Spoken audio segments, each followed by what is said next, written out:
آج ہم ذو معنی الفاظ کی پہچان اور چند مثالیں پڑھیں گے۔ ایسے الفاظ جن کے دو یا دو سے زیادہ معنی ہوں ذو معنی الفاظ کہلاتے ہیں، یا وہ الفاظ جو مختلف جگہوں پر مختلف معنوں میں استعمال ہوتے ہیں۔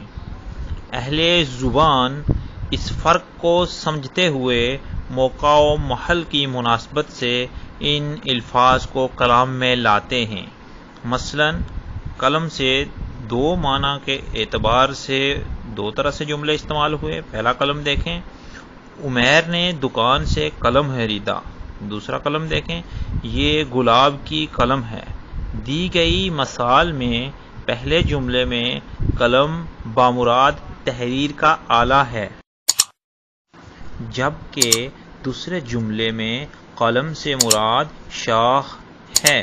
اسی طرح ہار لفظ بھی دو مختلف معنی کے اعتبار سے جملوں میں استعمال ہوا۔ پہلا ہار دیکھیے، مالی نے پھولوں کا ہار بنایا۔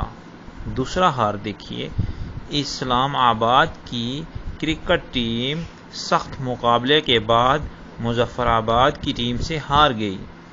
دی گئی مثال میں پہلے جملے میں ہار سے مراد مالا ہے، جو پھولوں یا موتیوں کی بنا کر گلے میں ڈالنے کے لیے استعمال ہوتی ہے، جبکہ دوسرے جملے میں ہار سے مراد شکست یا ناکامی ہے۔